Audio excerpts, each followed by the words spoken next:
Hello and welcome. Good morning if you're in the UK. Sorry, good afternoon if you're in the UK. Good morning if you're in the States. Good evening if you're in Singapore. If you're dialing in from Australia, then fair play to you, because by my calculations, it is the middle of the night. But wherever you are watching this webinar from, you are very welcome. And we have a real treat for you in store today, because we are going to be talking about a case that you will all be familiar with, Archer and Ace, and we're going to be talking about what it means for the constructional risk and builders risk markets. But the real treat is that I'm joined today by Jeremiah Welch, who is the attorney who represented Archer in this case. Jeremiah serves as the managing partner of Saxe, Doernberger and Vita's West Coast office. And Saxe, Doernberger and Vita is a policyholder practice in the States, a boutique law firm that is the only firm in the world that I'm aware of that shares Fenchurch Law's purpose of levelling the playing field for policyholders, although I think they came up with that particular articulation even a few years before we did. So Jeremiah serves as their managing partner of the West Coast office and is a member of the firm's executive committee.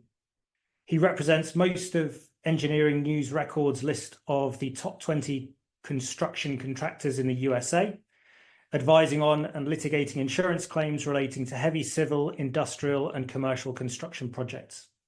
These claims typically feature complex coverage problems implicating builder's risk, professional liability and protective indemnity, default insurance, general liability, pollution liability, and others.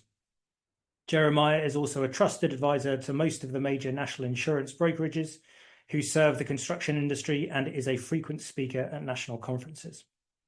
He has represented major stakeholders in some of the most significant construction disasters of the past decade in the US, including the Florida University Bridge collapse, the Louisiana Hard Rock Hotel collapse, the tilting San Francisco Millennium Tower, and Jeremiah also played a key role as coverage counsel to stakeholders in the post-9/11 World Trade Center debris removal litigation. Jeremiah, thank you so much for joining me today. It's great to have you. Thank you for inviting me. It's quite a pleasure. Good. Okay, so for those in the audience, many of you will have attended the webinar that I did with David Goodman in June when we were talking about the South Capitol Bridge Builders case. And this session is going to be both useful as a standalone for anyone that didn't attend that session with David Goodman, but it's also going to be interesting for those who did attend that earlier session as a follow-up.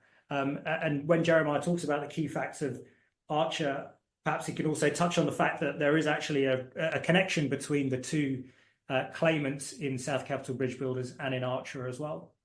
So for those of you who, like me, are interested in the constructional risks market, as we call it in the UK, or the builders risk market, as they call it in the States, these cases were really very important cases when they were handed down towards the end of last year.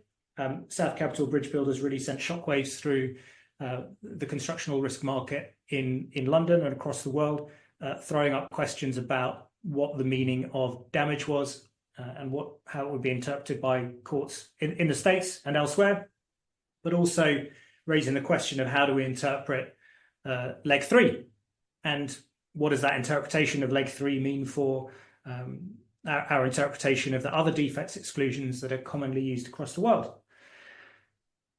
When South Capitol Bridge Builders was handed down, I think many of us wondered, is this going to be an outlier case? Is this going to be a case that would just be a one-off that we can potentially ignore? And then Archer came along a couple of months later and confirmed that it wasn't going to be regarded as an outlier, and that it was going to be something that we really need to pay close attention to.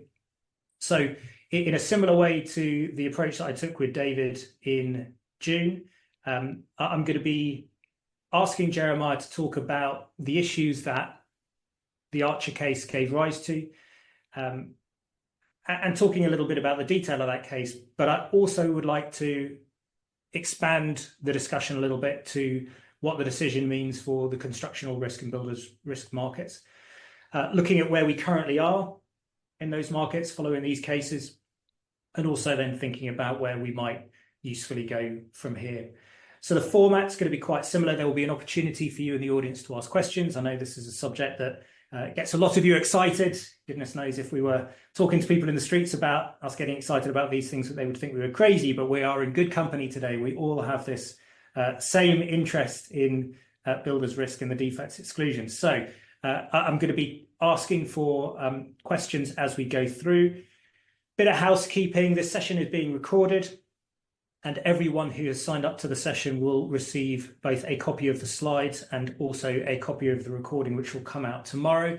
And in order to ask questions, it's not going to be possible for us to have people unmuting themselves and asking questions verbally. I'd ask if you could use the Q&A feature, and I will come to the Q&A feature at the end of each of the sections of the webinar. So we're not going to leave all the questions until the end. There will be a couple of opportunities for you to ask questions, and then for me to put those to Jeremiah as we go through. So let's begin off with the key facts. Jeremiah, can you talk us through not every single detail about the facts of the case, but what does the audience need to know about the facts of Archer Western in order to be able to take a view on the subjects that we're going to be talking about today? Sure. Thank you, David. So the Archer Western case, one of the things that makes it a little bit different, perhaps a little bit unique compared to other concrete cases. The batch plant that produced the concrete, it was a dry batch plant. This picture on the screen is a picture, I think, from the manufacturer of the plant in question, not the actual one, but representative. And it was on the site, and it was part of the insured project value. So you've got a batch plant, materials that go into the batch plant, or all insured property. And what happened in the case was there was a malfunction in the batch plant. It's the plants run electronically, computer driven, and there's a malfunction which causes too much fly ash to be mixed together with the cement. And of course, no one knew that at the time that was taking place. So when these mixes leave the plant and go out into the field and water's added, the resulting concrete doesn't cure properly. It fails its strength tests and isn't capable of bearing the weight that it's supposed to bear. And that really was what launched the case. The concrete produced by this plant was poured into various road decks, bridge elements in multiple different instances before it was realized that something was wrong with the plant, that multiple batches were failing. And that's what produced the litigated case. Interestingly enough, another feature about this, that if you take the time to read whatever was a 67-page ruling, there had been a prior instance where forms had blown out and uncured concrete had, spilled out. And that was relatively small compared to the litigated claim, but the carrier paid that claim and paid it primarily because of damage to formwork. But one of the things that complicated the litigation was a lot of the arguments that were made about the litigated case were contrary or inconsistent with the notion that the prior claim had been paid. And the root cause of the prior claim was one of the outputs of this batch plant where the fly ash content was too high. Okay, so one of the points that we've talked about previously, Jeremiah, is for the audience, you'll see on the screen at the moment, you've got a reference to fly ash, one part of this on the right side of the picture, and then a reference to cement. Is cement the same thing as concrete, Jeremiah? No, and that's something that the folks that do this for a living will always chide the lawyers about. We tend to refer to everything as concrete. Concrete is the end product. So cement, fly ash, within the cement hopper, you've got the aggregate, the binding agent, and then you add water to it. In a wet batch plant, you'd be adding the water within the plant. Dry batch plant, you add the water later, but the end product is concrete. Okay, so you've got concrete, which is made from cement, fly ash, and some other ingredients. and then the end product is the concrete. So cement is just one of those ingredients. And what was the specific problem that happened on this project? What went wrong in the making of the concrete? Well, what we believe is that if you can barely see it, but on the top of that fly ash hopper, there's a blow-off valve. So the system's pressurized, and vacuum pressure is what's used to deliver the fly ash into the hopper. And what we believe happened was the valve became congested and didn't allow pressure to blow off, and that high pressure environment forced more fly ash into the system. Could be a contributing factor was a computer malfunction. Hard to know, but this happened over a period of time. And of course, because this is all happening within an enclosed system, you can't see it happening. The concrete, as it's being poured, doesn't look any different. You don't really know until the concrete's failing its strength test, and that happens over the course of several days. And I think the final most important strength test is at 28 days.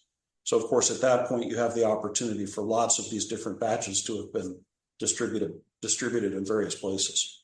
So when was the fact that the concrete was under strength? When was that discovered, and what had to be done in order to fix the problem?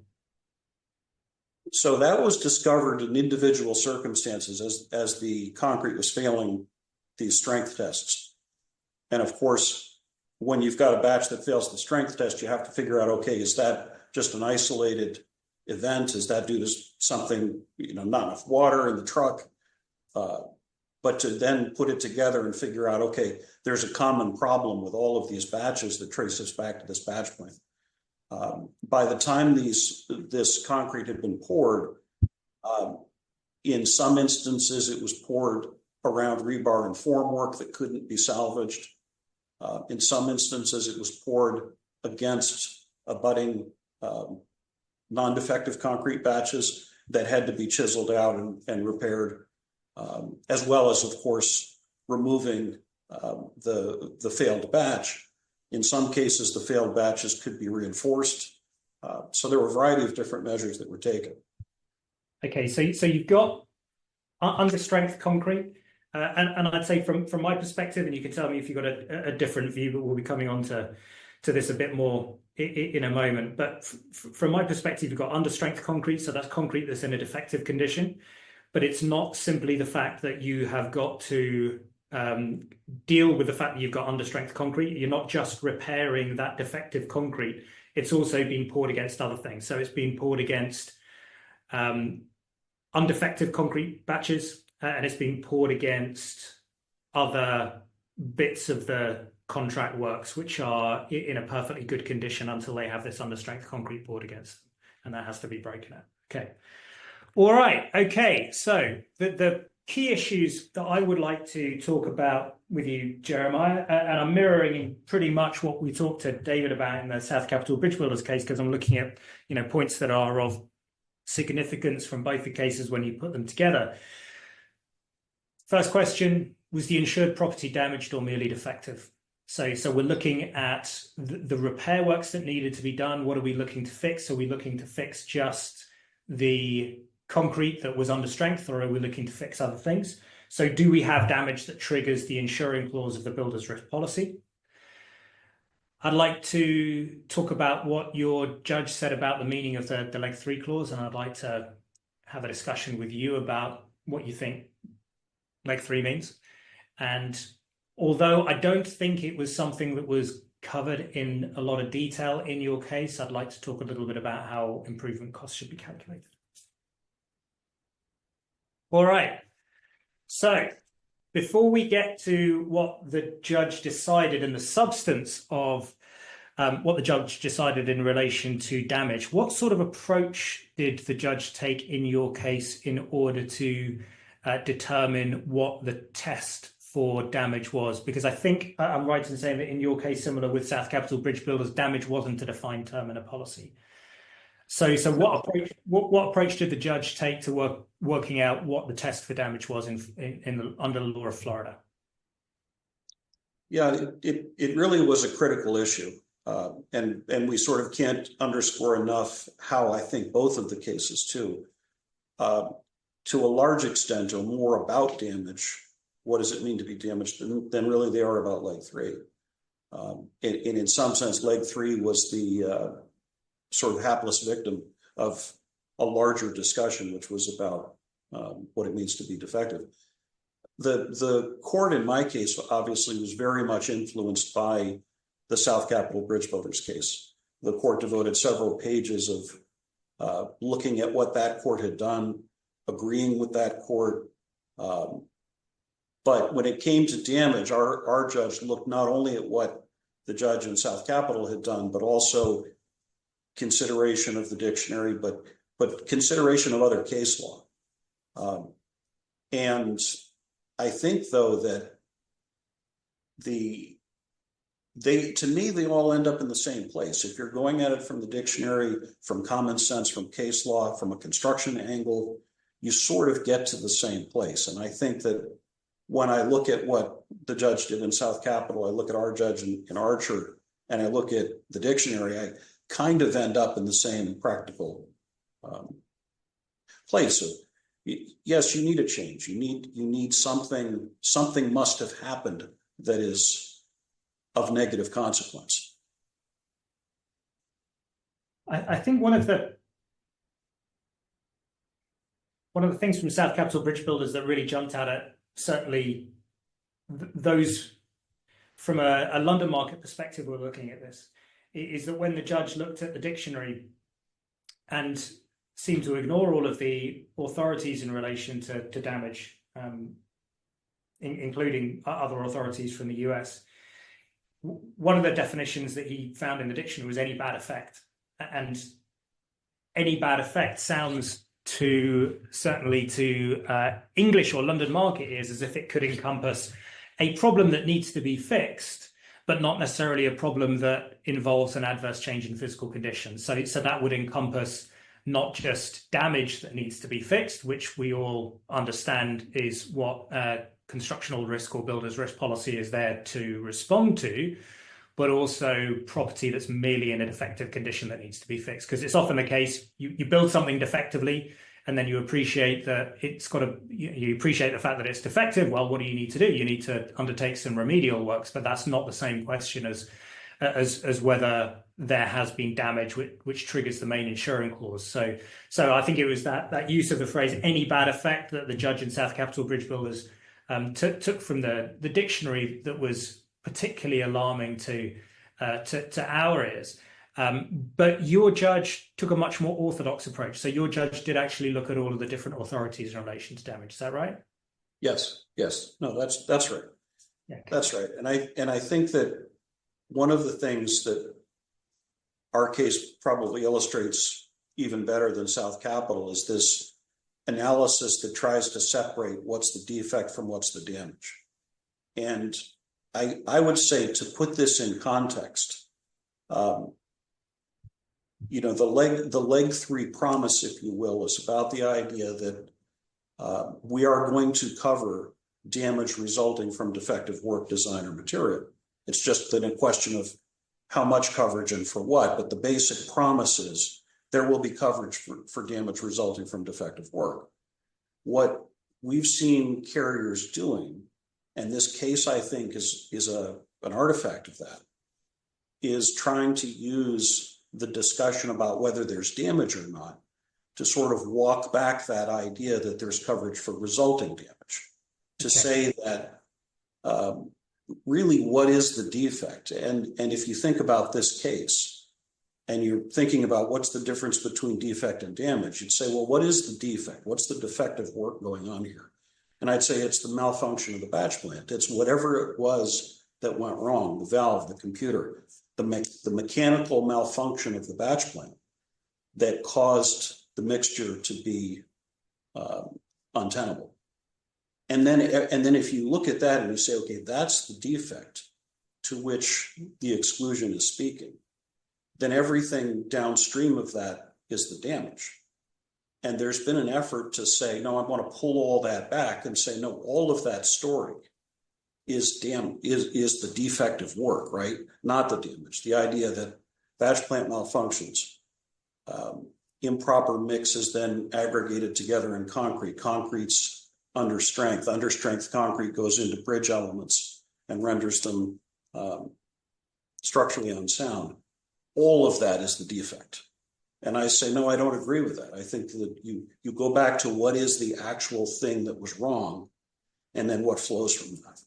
Okay. I mean, you touched on one of the unhelpful features of the leg clauses, actually, which is that the word defect is used in a couple of different contexts in the leg clauses. So depending on which of the clauses you're concerned with, defect might be talking about a mistake that results in damage, or it could be talking about the condition of the property before the damage occurs. And unfortunately, at the moment, the leg clauses don't distinguish between the use of the word defect in those two contexts.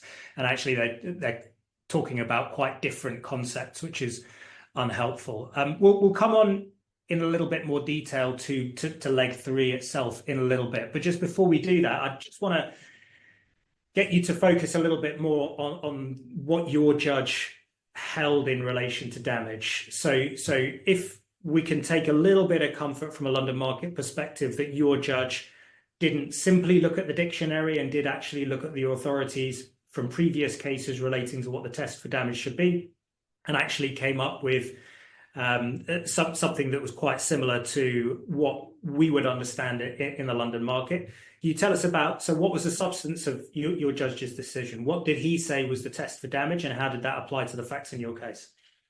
Well, it's what you have here, this requirement of a tangible alteration to the property.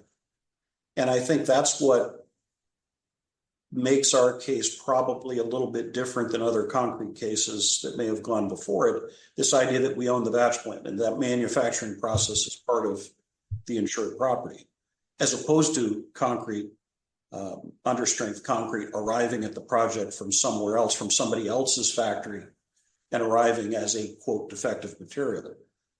Here, the court observed that all of the constituent parts of the concrete, the fly ash, the aggregate, the binding agent, the entire dry batch mixture, all of those components were insured property on the site, and all of those were in a non-defective condition. It's only when the machine malfunctions that it produces an altered situation. Now you've got concrete that can't function, and you cannot remove those previously undamaged elements. Those elements are lost to you, much in the way lumber that burns would be lost to you. So it's hard to argue, I think, in that context where you own the batch plant, you own the materials, you own the manufacturing process, all of which is insured, to argue that end product is not damaged. All right, or elements are damaged. Yeah, so I think you've hit the nail on the head in terms of what this case was really about in terms of whether there's been damage. Because you mentioned two phrases. First, you talked about concrete that can't function, but then you talked about the cost to remove the undefective elements. And when I hear those two propositions, I hear different things. So when I hear concrete that can't function, it sounds to me as if we're describing insured property that has been put together in a way that is defective from the outset. And if that's all that happens, then there's no change in physical condition from that point to trigger the insurance clause and constitute damage. And I think that would be the concern of the underwriters who read this case. But actually, what you said after that is that it wasn't just about fixing concrete that couldn't function.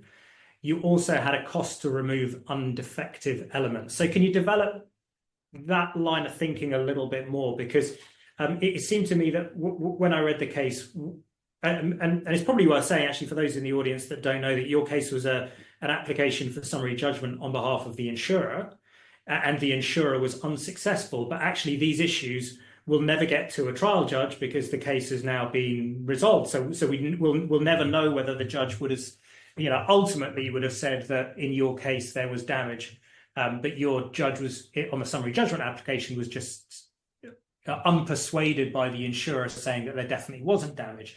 So it seemed to me that when I read this case, that if it had gone to a final hearing, it would have potentially turned on the question of what is the relevant insured property that we're talking about. And it seemed to me that there are two options. So option one is that the relevant insured property is the concrete. And I say that using the technical term of concrete now. So not the cement and the fly ash, but actually the finished product. So we've got the fly ash and we've got too much of that put in with the cement. And so now we've got concrete that's been created that from the moment of its creation is in a defective condition and has got to be fixed from that point onwards, and then never undergoes another change in physical condition. So if the relevant insured property is the concrete, it was looking to me like the test for damage wouldn't have been satisfied. But there is a different way of looking at this. If the relevant insured property that you're concerned with are all the other bits of the contract works which are in an undefective condition, which have now been affixed to this defective concrete, and you have got to repair those undefective elements, then it seems to me that you do quite clearly have damage to insured property, because those undefective elements have now had something affixed to them which has got to be broken off. So is that the way you saw it in your case, or would you have said that in either of those situations you would be confident of being able to demonstrate that there had been damage? Yeah, it's a good question. I think there was an element here, certainly of, and as you say, this was a summary judgment where the insurer was unsuccessful, and so it would have gone on to trial to establish, factual issues. But there certainly was evidence of damage to rebar and adjacent concrete and things like that might fit more squarely in some of the prior case law about, okay, well, we don't cover the defective work itself, but we cover the resulting damage, kind of an analysis. But here the court said, well, wait, but you've got your manufacturing process and you've got case law about that. And manufacturing case law in the US says that you have coverage when your machine malfunctions and your output is defective. That is in fact property damage. So you've got that part. But then I think, like South Capital, this court also said the incorporation of defective concrete, which renders the structure unsound. And I think the court was being deliberate there. I think the court was saying, no, I don't need damage to other property necessarily. The mere incorporation of defective concrete into the whole is damage. And damage in terms of the effect on the undefective elements that are incorporated with the defective elements, or damage in terms of the creation of the whole, if you like? I think the court was referring to both. I think the court was looking at this bridge as in effect as a puzzle, where each puzzle piece was its own independent batch of concrete. And if one of those puzzle pieces is going to fail when put to use, collapse, etc., then as you look at that with that puzzle piece there that's defective, the whole is defective. And that's damage. And the court at one point worked through the analysis and said, you've actually got multiple instances of physical damage here. You've got damage to the ingredients that went into it. And the court said, Ace, by your own standard of the need for a previous non-defective state, you've got elements of which that have no problem when mixed together, they're damaged. So there's damage number one. Damage number two, you then go and pour this concrete into the structure. You've got damage to surrounding elements. Damage number three, the whole structure is unsound. That's also damage. Okay, so damage number one and damage number two, I'm completely with you. And again, just as with David Goodman, I'm finding myself in the strange situation here as a policyholder representative. I'm going to be challenging thinking in relation to a very pro-policyholder decision. But I do struggle with that damage number 3, because that damage number 3, what I can't work out is where the change in physical condition comes in that you need in order to satisfy the test for damage, or at least, the test for damage that we have in English law, which is there's got to be a change in physical condition which is unwanted from the point of view of the owner of the relevant property and that impairs value or usefulness. And that seems to me quite similar to the test that we've got on the slide here from your case, which is damage requires a tangible alteration to the covered property. So where's the tangible alteration to the covered property in your situation of damage number 3, where you've got the creation of the whole that is unsound from the moment of its creation? I think the judge would say that that's, and I think that David Goodman's judge or my judge would both say that that's when you take a bridge under construction that is thus far sound, on plan, correct, and then you add into that the defective puzzle piece. That puzzle piece is now sitting there in the bridge, and the bridge can no longer fulfill its purpose. It's doomed to failure unless it's repaired. What if the puzzle piece is the only bit? So if the puzzle piece is causing an adverse, putting the puzzle piece together the defective puzzle piece together with an undefective puzzle piece, I can see is an adverse change in physical condition to the undefective puzzle piece. But what if the defective puzzle piece is the only thing? So you're creating this defective puzzle piece and then it doesn't get added to anything else. It's just defective from that point. And as much as anything else, I'm possibly asking you to provide a little bit of comfort to those in the audience who might either be insurers or represent insurers who are thinking, well, what these cases tell us is that actually a US court might effectively be asking us to guarantee the quality of work under a builder's risk policy, whereas we're intending to cover damage as opposed to the cost of fixing property that's just created effectively from its outset. So what, if any, comfort could you give to those in the audience who have got that concern? Well, I think that you have to remember with these two cases, there are features that are different from, let's call it the traditional case, which is just a defective batch of concrete has been poured and now has to be removed. In South Capitol, of course, you have a contractor who's taking concrete that's completely satisfactory and then damaging it through improper vibration. In Archer Western, you've got the malfunction at the batch plant, which is insured property. These are, one could argue, these are not the classic case of defective concrete. But I think the other way to look at this, though, is the question of whether that puzzle piece is covered shouldn't really be about whether there's damage.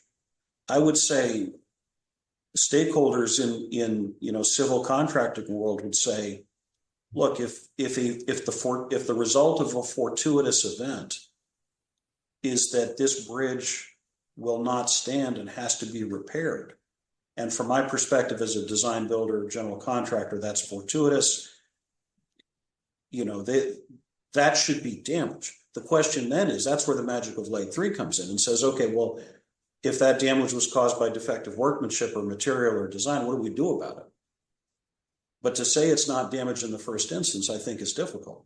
But you could have the fortuitous creation of defective property that then doesn't undergo any change in physical condition. And are you saying that from your perspective that would be sufficient to constitute damage? No, I don't think so. I think it's a gray zone. I think that's where we struggle. I think on the one end of the spectrum, you could say, well, somebody who drives an excavator into the side of a concrete pier and cracks it, you'd say, okay, well, that most people would agree that's covered. Yeah. Well, but what about the same element of contractor negligence that fails to add enough water or adds too much water to the concrete batch and it cracks and has to be replaced? Where's the qualitative difference there? Okay, so for me, that cracking is where you find the adverse change that you need in order to qualify as damage. So if you have that situation where I think you said you add too much water, so the concrete's susceptible to cracking. Well, if you discover that you've added too much water before the cracking occurs, then I'd say that you've got property that's in a defective condition at that point. And if you appreciate the problem at that point and you need to fix it, then that's something that the contractor has to take as their own risk, and they have to pay for that. Whereas if you appreciate that there is that problem only after the cracking has occurred, then that cracking satisfies the requirement for a change in physical condition. So you have damage. And what we might be saying here is that if we know that the concrete sitting on the truck is in a defective state, and we say, okay, don't pour that, send it back, we've got to get a new batch. I think we would all be very comfortable that that's not a covered event. Yeah. Now, maybe in a situation where your batch plant and your manufacturing process is covered, that's different. But in a traditional situation, the coverage for the bad batch that arrives at the site, no. But when it's poured into the bridge, I think that's what these courts are getting at, is that the way the policy is written, and then if you layer onto it the Leg 3 language, there's a belief that, and I think Archer Western in particular could stand for that proposition, the incorporation of defective work is damage. Okay, so I would like to spend a couple of minutes taking some questions, if that's okay, Jeremiah. And we've got 9 at the moment in relation to the question of damage, and I'm not going to be able to get through as many as 9. So let me start with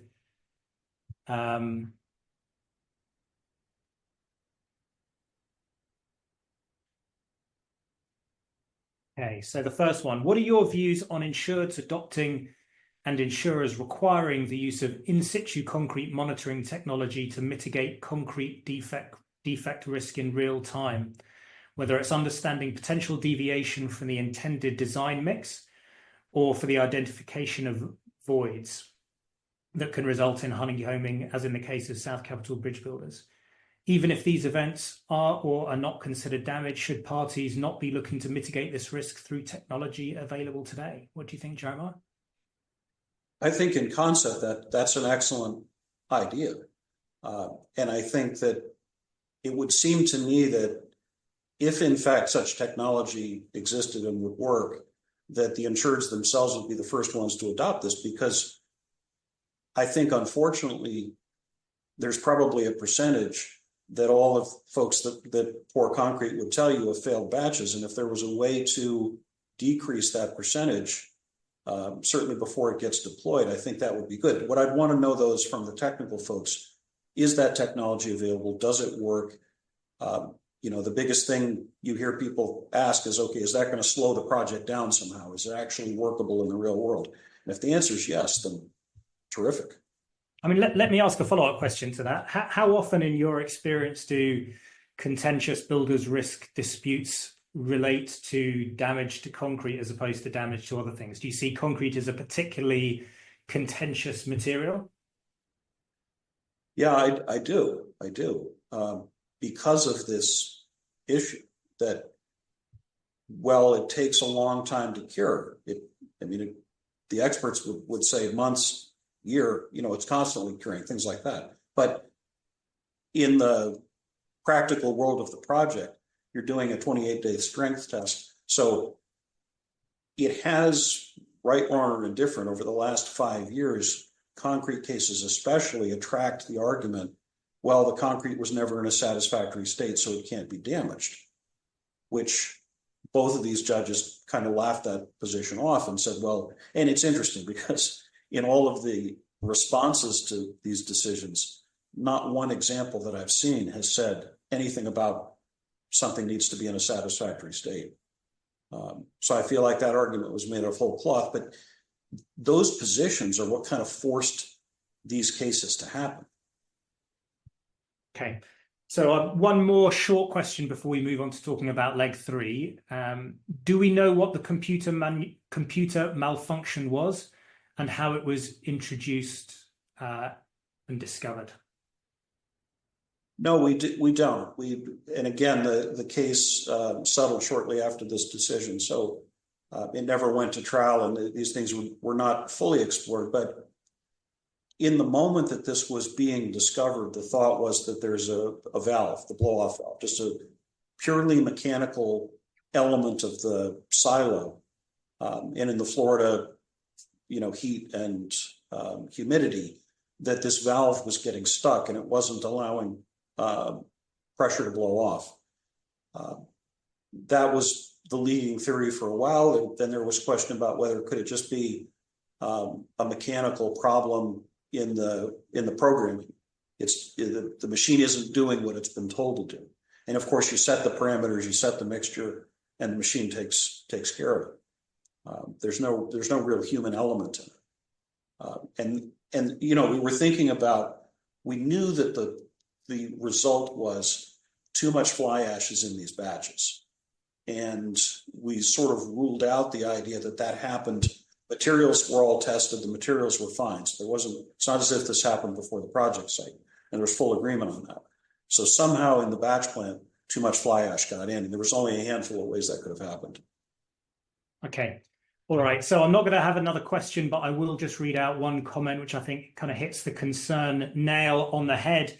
If all of the defects are going to be considered damage, are we now creating a warranty out of a builder's risk or general liability policy? And I think that's exactly the concern that these cases have given rise to, which we can talk in a few minutes about what might be capable of being done about dealing with that concern. All right, let's come on to leg 3. What did your judge say about the meaning of leg 3, and to what extent did your judge agree with the comments about the meaning of leg 3 that we heard from South Capital Bridge Builders? Well, I'll say this. I thought it at the time, and after reading it again last night, our judge was not as critical of leg 3. I think in the South Capital case, the particular endorsement there was missing some punctuation, and there were some technical problems that made it differ from an actual leg 3, as produced in London. But whereas ours, I think, was accurately reproduced. But our judge reiterated the South Capital critique, but didn't really, to me, add his own critique. I think our judge looked at it more as saying, there's a little bit of a semantic game here about whether it's an extension or an exclusion. And our judge concluded, no, it's for a price, the insured purchased a narrower exclusion. The broad exclusion for all defective workmanship was narrowed through the leg 3 endorsement. And semantically, you could say, okay, well, that makes it an extension because you're getting more having done this exercise. But that's really all it is. Yeah. Which version of leg 3 did you have in your policy? So I had the 96 version. Okay. And it was 2006 that was in South Capital Bridge Builders. So both of these versions of leg 3 have come under scrutiny from the US courts. And I know that one of the reactions from some of the underwriters in the London market who are writing builders risk and estates has been to take away the availability of leg 3 2006 on the basis of the judge's criticisms from South Capital Bridge Builders. But does just replacing it with 96 version fix the problem in your view, given that you had 96 and your judge came up with a similarly pro policyholder finding based on your clause? No, I don't think so. I don't think the differences in the two editions counted for much here. I think that in the 06 version, one could point to the phrase about for the purposes of this exclusion means any patent detrimental change in physical condition, and say, well, that further underscores my point about any metaphysically speaking change is enough versus the 96, which doesn't have that extra language. But neither court seemed to really seize on that as being all that significant, that difference. Okay, so in South Capital, the judge found that leg 3 was ambiguous, and therefore he construed the clause in favor of the policyholder. Did your judge make a finding of ambiguity? Yes, our judge did, although I think it was more confined to the question about what is a betterment, as opposed to just simply saying the whole thing is meaningless and incomprehensible. Which I think is probably a fair summary of what the judge in South Capital Bridgeville has said, which is I doing my best, I can't make head or tail of what leg 3 means, whereas the judge in your case does seem to have been able to have a better stab at the meaning of leg 3, but then was just unsure about what betterment is for the purpose of leg 3. So tell me a little bit, what are your views on how one should calculate the cost of improvement under leg 3, and did your judge say anything about that? Yeah, the judge talked about that, and the judge said, well, that's another one of these issues that's going to have to be determined at trial as to what exactly, if anything, the cost to improve, the cost of betterment means. I think that issue for me was a little bit of a surprise, I guess. I don't think that there was much disagreement in the industry about the idea that an improvement is this idea that, let's say, between the accident and the repair, a new building material has come along that everybody agrees is a better building material, more robust, longer, lifespan, etc. But it's twice as expensive, and they just say, well, let's use the better new material.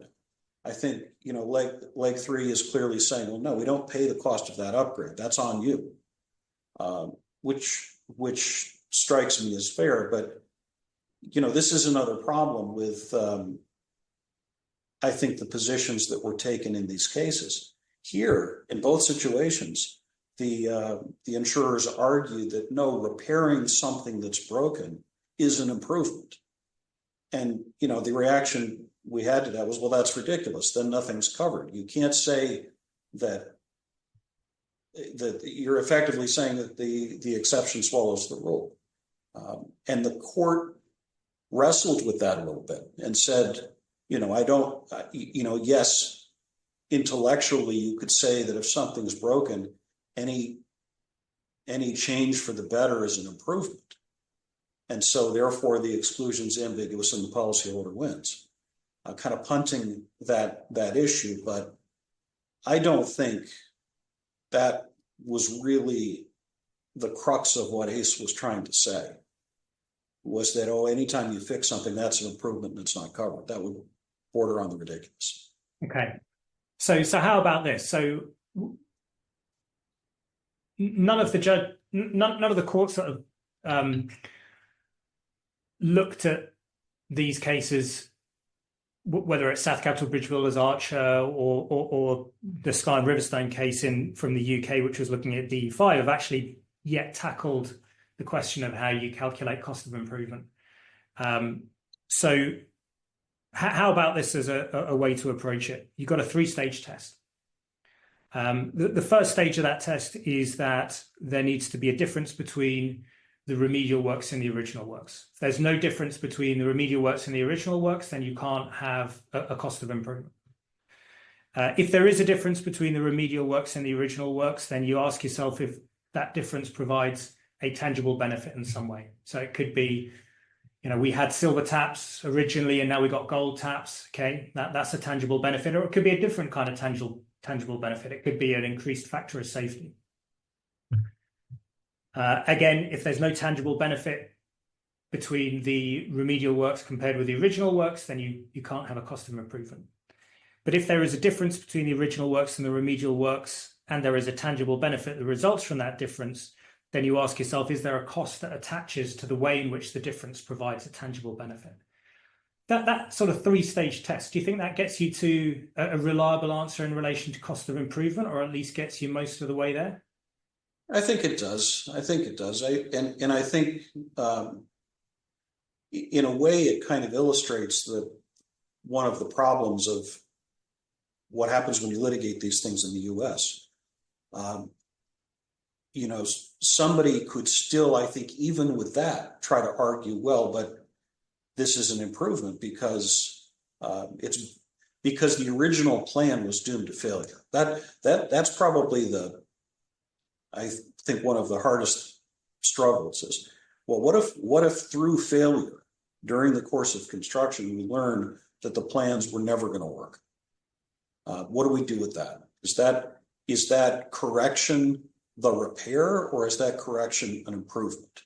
And it's very hard to define around that. But one of the things, unfortunately, you see in litigation, and this, I think both cases tell the story. Once you lawyer up on each side, the underwriting viewpoint is lost. Lawyers start making arguments about satisfactory states, about the idea that any repair is a betterment or improvement. And I think underwriters would probably say, well, no, that's not what I meant. What we should be arguing about is, what's the extent of the defect versus the damage? Is incorporation damage? Those are the core issues. But when you throw in these sort of lawyer-created arguments based on language, then you end up with what happened, which is you get a sort of a reactionary result that says, oh, leg 3 is incomprehensible, or maybe repair is betterment. All right, so I can see the questions are going up, but I think the additional questions that have come through all relate to that initial subject we were talking about, difference between defect and damage, although I could see another one's come in. So let's check if this is a leg 3. Okay, so I'll just have a short pause for this question because I think this might be a question on what we've just been talking about. So recently, insurers seem to be pivoting to new cost of making good working that shoehorns elements of damage, at least according to Canadian case law, into the meaning of defect, e.g. aspects that make the property less valuable or less fit for purpose without addressing what damage means. Any thoughts on how you expect that to pan out? Yeah, I do. I've watched this. Obviously, most of the clients I represent are going through various reactions to these decisions. And I think, yes, we're seeing this reversion from leg to cost of making good, which I feel like is unwarranted. I think that the leg 3 principles, which I think we all feel that we understand what makes the various leg forms different, what the end result should be. I don't think the industry is very confused about it, cases notwithstanding. But these cost of making good reversions typically include what I'd call ensuing loss language. Ensuing loss is about the idea that you need a separate independent peril causing damage. That's fundamentally different to me than the leg promise of, no, we cover damage to the work caused by defective work, just in different ways depending upon which edition you choose. When you revert to ensuing loss, I feel like the industry is sort of using these cases to revert back to an earlier coverage, which is not about what these cases were talking about. Whether you cover defective work versus ensuing loss is not the issue in these cases. And that's the problem for policyholders, because that ensuing loss wording is a lot less favorable than the intention, I think, as you and I would take it, of leg 3. Right. Okay. So I'm going to have to skip over a couple of the next slides because we've had a comment that takes us to the final section of the talk. So, all right. So the issues raised by these cases, the importance of defining damage and also physical damage. I've covered that before. Anyone that's interested in looking at what I said about that previously, I covered that with David Goodman in June. The need to amend leg 3, again, I've covered that in overview previously, and then the opportunity to overhaul both the leg and the DE clauses. So the comment that I'd like to use to pivot to the very last section of the talk is this. It says, how can insurers restructure the leg defect exclusions, making sure that the intention is clear? We don't want to cover insured property which is purely defective due to materials, workmanship, etc. We thought the underlying issue was the lack of a clear damage definition, but this is not the case. Actually, I do think a clear damage definition is really, really important. but I don't think it solves the whole problem. So we thought the underlying issue was the lack of a clear damage definition, but this was not the case. It seems that insured property which doesn't function is deemed to be damage. How can the exclusions be amended to reflect the real intention? Okay, so my view is that we have got, in the leg clauses, we've got 3 clauses which are good clauses when you ask yourself what they're intended to do, and if you are stripping them back to what they are intended to mean. What they are, however, is very wordy. They're all extremely wordily drafted, and that wordiness, a lot of what's in there, from my perspective, are words which are included. This terrible phrase for the avoidance of doubt, and when you include words for the avoidance of doubt, what often happens is that you create more doubt than you did in the first place. So my view is that the best way to approach the uncertainty that Archer and South Capital Bridge Builders have raised in relation to the meaning of leg 3 and the other leg clauses is to strip them back to their bare essentials. So what I've got on the screen here is all 3 of the leg clauses. So leg 1, the current leg 2, which on this slide is listed as leg 2 EAR, and then leg 3.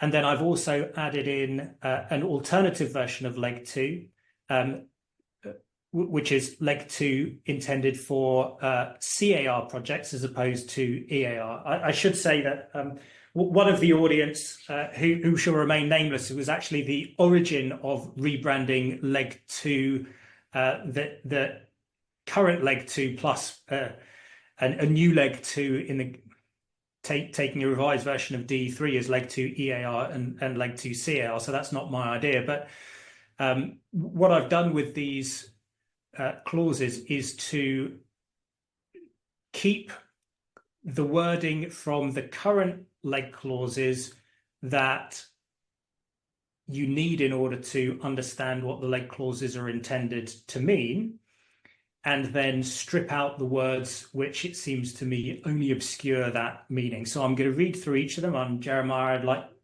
to get your view on whether you think these work. So my proposed amended version of leg 1 is: the insurer shall not be liable for the cost of fixing any damage caused by mistakes of any kind. How close does that get to your understanding of what leg 1 is intended to do, Jeremiah? I think that's right. I think that's very clear.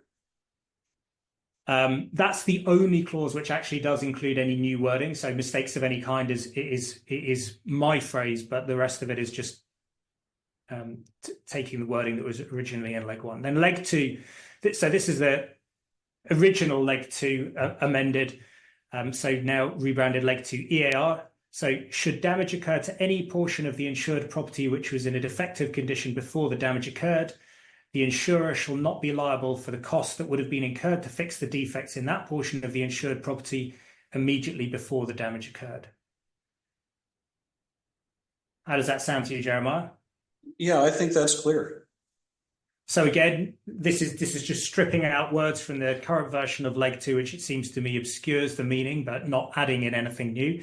And then leg 2 CAR. So this is an amended version of D3. And one of the peculiarities we've got with builders risk in the States is that whether it's a civils project or whether it's an engineering project, no one in the States ever uses the DE clauses. So it seems to me that if we've got 2 suites of defects exclusions, one of which is largely unused in significant parts of the world, then we've got an opportunity to streamline the defects exclusion. So we just have a single suite.